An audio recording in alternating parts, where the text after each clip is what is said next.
तिब्बती समुदाय के पंचेन लामा की गुमशुदगी के 30 साल पूरे होने पर किया तिब्बती समुदाय के लोगों ने शांतिपूर्ण प्रदर्शन। पहाड़ों की रानी मसूरी में तिब्बती समुदाय ने शनिवार को 11वें पंचेन लामा गेडुन चोएकी नियमा की गुमशुदगी के 30 साल पूरे होने पर शांतिपूर्ण विरोध प्रदर्शन और कैंडल मार्च का आयोजन किया। यह प्रदर्शन मसूरी हैप्पी वैली से शुरू हुआ और माल रोड होते हुए गांधी चौक पहुंचा। तिब्बती धर्मगुरु दलाई लामा द्वारा 1995 में गेडुन चोएकी नियमा को पंचेन लामा के रूप में मान्यता दी गई। मात्र 6 वर्ष की उम्र में उनके परिवार सहित 17 मई 1995 को चीन सरकार द्वारा अगवा कर लिया गया। तब से लेकर आज तक उनका कोई ठोस सुराग सामने नहीं आया है। प्रदर्शनकारियों ने चीन सरकार से गेडुन चोएकी नियमा की रिहाई और उनके हालात के बारे में पारदर्शी जानकारी देने की मांग की है। उन्होंने अंतर्राष्ट्रीय समुदाय और मानवाधिकार संगठनों से भी अपील की है कि वे इस विषय पर दबाव बनाएं। मसूरी में आयोजित कार्यक्रम में सैकड़ों तिब्बती नागरिकों, भिक्षुओं और छात्रों ने भाग लिया। शांतिपूर्ण मार्च के बाद एक कैंडल लाइट सभा आयोजित की गई, जिसमें पंचेन लामा के चित्र के समक्ष मौन प्रार्थना की गई।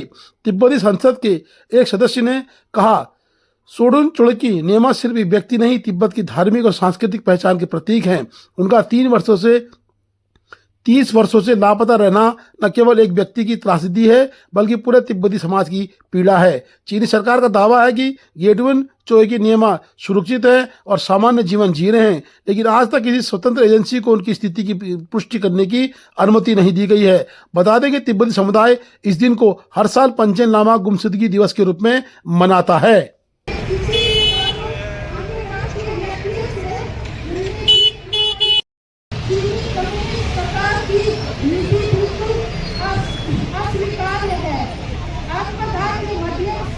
लगभग 159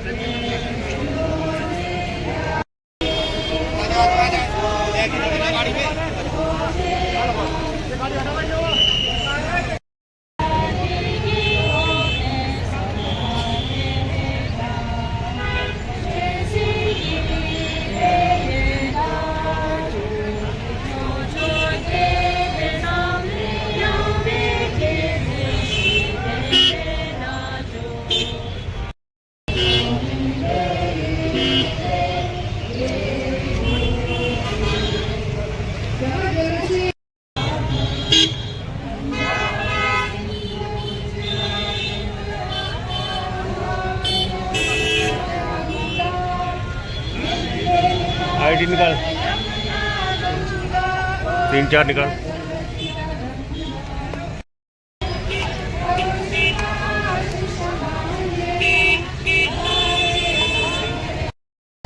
यह दुखद घटना परम पावन 14वें दलाई लामा सभी तिब्बती बौद्ध परंपराओं के पूजनीय नेता द्वारा उन्हें ऐतिहासिक रूप से महत्वपूर्ण 10वें पंचेन लामा के अचूक पुण्य जन्म के रूप में मान्यता दिए जाने और घोषित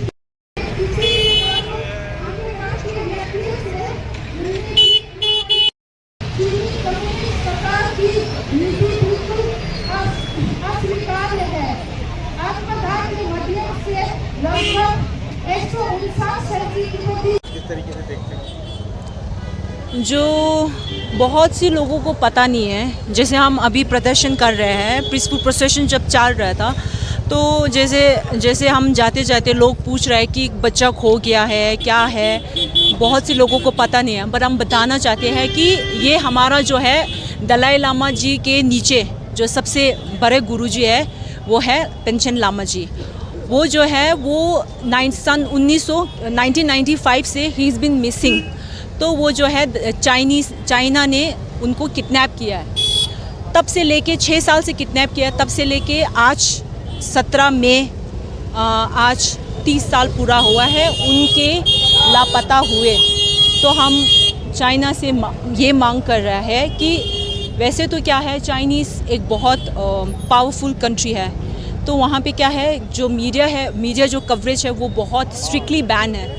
तो हम चाहते हैं कि वहाँ पे एटलीस्ट हमें ये पता चले जो हमारा जो लामा जी है वो किस हाल में है। तो प्रिजन में है, हमें ये पता है, कि उनके बारे में हमें अभी कुछ जानकारी नहीं है। हमें थोड़ा सा जानकारी दे दे, हमें ये तक पता नहीं है कि वो कैसे दिखती है। इसलिए हमारे पास जो अभी जो आप फ़ोटो देख रहे हैं, उनके 6 साल की फ़ोटो लेके हम प्रदर्शन करते आ रहे हैं और आने वाले कल में यही चलता रहेगा। और हम यूएनओ जितना भी बाहर के जितना भी डेलीगेशंस है, तो हम चाहते हैं कि थोड़ा सा प्रेशराइज़ करे चाइना को कि जो हमारा जो लामा जी है, पंचेन लामा, वो कहाँ पे है, वो कैसी स्थिति में है, वो कैसे दिखते हैं। मतलब थोड़ा सा प्रेशराइज़ करे, क्योंकि हमें अभी उनके बारे में कोई भी जानकारी नहीं है। क्या मानते हैं उनकी रिहाई की आप लगातार काफ़ी समय से हम मांग कर रहे हैं? ये भारत का जो किस तरीके का रोल रहता है? क्योंकि सन 1959 से हम यहाँ पे इंडिया में हम दलाई लामा जी, हम लोग शरण लेके हम लोग एग्जाइल में बैठे हैं। तो इंडिया की तरफ से हर मुकाम पे इंडिया ने हमें सपोर्ट किया है। चाहे आप हम यहाँ पे जो प्रदर्शन करते आ रहे हैं हर साल, आप तिब्बत में जाओगे, ये वाला जो हमारा अभी जो यहाँ पे हमें जो मौका मिल रहा है आवाज़ उठाने का, प्रदर्शन करने का, वो वहाँ पे हमारे गुरुजी का फ़ोटो भी नहीं रख सकते। इतना ह्यूमन राइट नहीं है वहाँ पे। अगर आप आवाज़ भी उठाएंगे, अगर आप सवाल भी करोगे, अगर आपने कुछ फ़ोटो वगैरह, वीडियो वगैरह अगर गलती से लीक भी हो गया, and that person will be put behind the bars, तो वो क्या हो जाता है कि वो जेल पे डाल देता है। तो इसलिए मीडिया स्ट्रिक्टली बैन है। इसीलिए वहाँ से ना कोई हमें जानकारी मिलता है, ना हमें जानकारी मिलेगा। तो हम चाहते हैं कि थोड़ा सा चाइना को थोड़ा सा प्रेशराइज़ करे, कि ताकि सिर्फ पेंशन लामा जी नहीं है जेल में, ऐसी जितना भी अभी बहुत सारी जो हमारी कंट्री के लिए जो लड़ रहा है, आवाज़ उठा रहा है, बहुत सारी एज ए प्रिजनर्स हैं जो बंद है, और बहुत सारे जो आवाज़ उठा रहे हैं उनको मतलब बिल्कुल गायब ही कर देता है।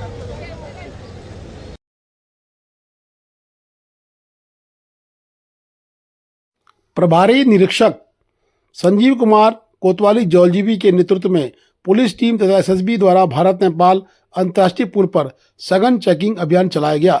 सीमा पर हर गतिविधि पर पैनी नजर पुलिस रख रही है, हर संदिग्ध गतिविधि पर त्वरित कार्रवाई भी कर रही है, और जनता की सुरक्षा सर्वोच्च प्राथमिकता के आधार पर पुलिस कहीं न कहीं अंतर्राष्ट्रीय झूला पुलों पर लगातार संवेदनशील, सतर्कता और समर्पण की भावना के साथ जांच कर रही है।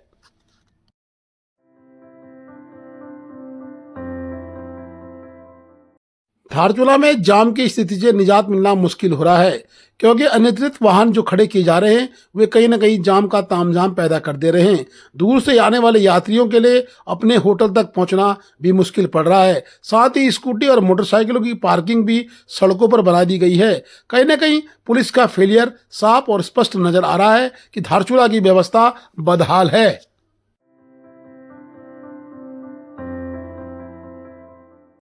एनएचपीसी धारचूला यानी धौलीगंगा के उपक्रम में आज स्वच्छता पखवाड़ा का आयोजन किया गया।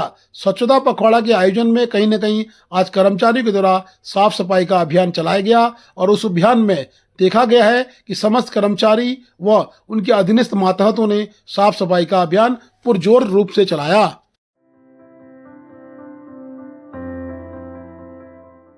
एम्स हॉस्पिटल से मरीज को लेने हेली आया था केदारनाथ में एम्स हॉस्पिटल का हेली हो गया दुर्घटनाग्रस्त।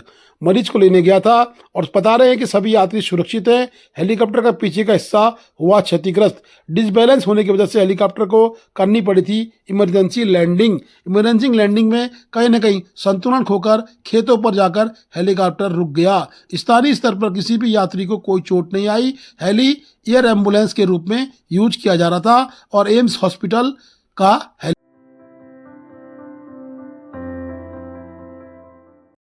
दारमा वैली पहुंचे पर्यटकों के द्वारा दारमा वैली के वेशभूषा यानी कि रंग समाज की संस्कृति से कहीं न कहीं रूबरू होने का मौका मिल रहा है। स्थानीय स्तर पर रंग संस्कृति के पारंपरिक पहनावे को पहनकर यात्री बहुत खुश दिखाई दे रहे हैं। होमस्टे के लोगों ने कहीं न कहीं अपनी परंपरा को आगे बढ़ाने का प्रयास किया है और कहीं न कहीं दारमा वैली विदेशी नागरिक भी पहुंच रहे हैं और उनका स्वागत रंग संस्कृति के अनुरूप किया जा रहा है।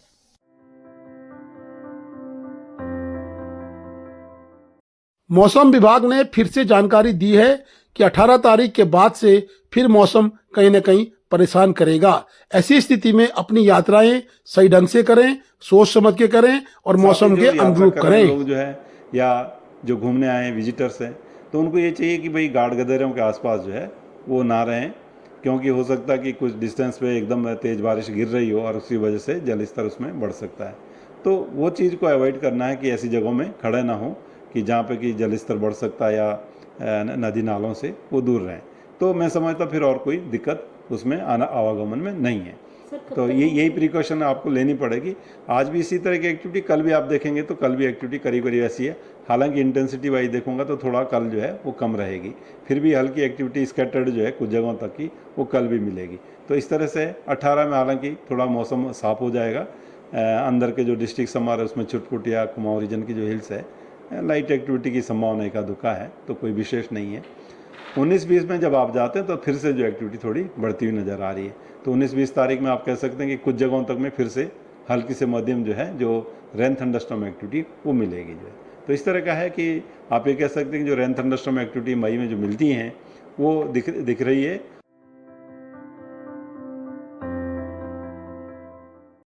धारचूला में सिंचाई विभाग के द्वारा एल्डारा के बाद खोतीला की सुरक्षा का कार्य पूर्ण कर लिया गया है। खोतीला के कार्य में कहीं न कहीं सुरक्षा मानकों के अनुरूप करने के बाद सिंचाई विभाग संतुष्ट दिखाई दे रहा है, परंतु सिंचाई विभाग के द्वारा जो ये पार्ट छोड़ा गया जो आपको दिख रहा है वो कहीं ना कहीं घटदार और उसके आगे के पार्ट को खराब कर रहा है, जिससे खोतीला जाने का जो पैदल मार्ग है वो अभी रिस्क में है। सिंचाई विभाग के एक्शन प्रमोद मिश्रा ने बताया कि इसके लिए डीपीआर बना दी गई है और डीपीआर शासन को भेज दी गई है। वहीं उन्हें खोतीला के काम को कहा कि वो काम कहीं ना कहीं खोतीला से धारचूला की सुरक्षा के लिए तटबंध बहुत कारगर साबित होगा। आने वाली बरसात में इस तटबंध से खोतीला गांव की सुरक्षा होगी और आपदा प्रभावित क्षेत्र में कहीं न कहीं लोग रह सकेंगे। और उन्होंने सुनिश्चितता बताई है और निश्चित रूप से लोगों को कहा है कि अब तटबंध कहीं न कहीं खोतीला को सुरक्षित करता हुआ नजर आ रहा है। साथ ही बता दें कि खोतीला के आगे का जो पार्ट कब्रिस्तान से लेकर खटखोला नाले तक छूटा है और उसके ऊपर का एरिया है, उस पर बताया जा रहा है कि 12 करोड़ की लागत से नया डीपीआर भेज दिया गया है। जैसे ही शासन से पैसा आएगा उस पर भी कार्य शुरू कर दिया जाएगा। प्रमोद कुमार मिश्रा एक्शन सिंचाई विभाग के द्वारा बताया गया कि तत्काल प्रभाव से उक्त कार्य को कराने के बाद धारचूला तटबंध के कार्य से पूर्ण रूप से सुरक्षित हो जाएगा। Please do like, share and subscribe DCL News.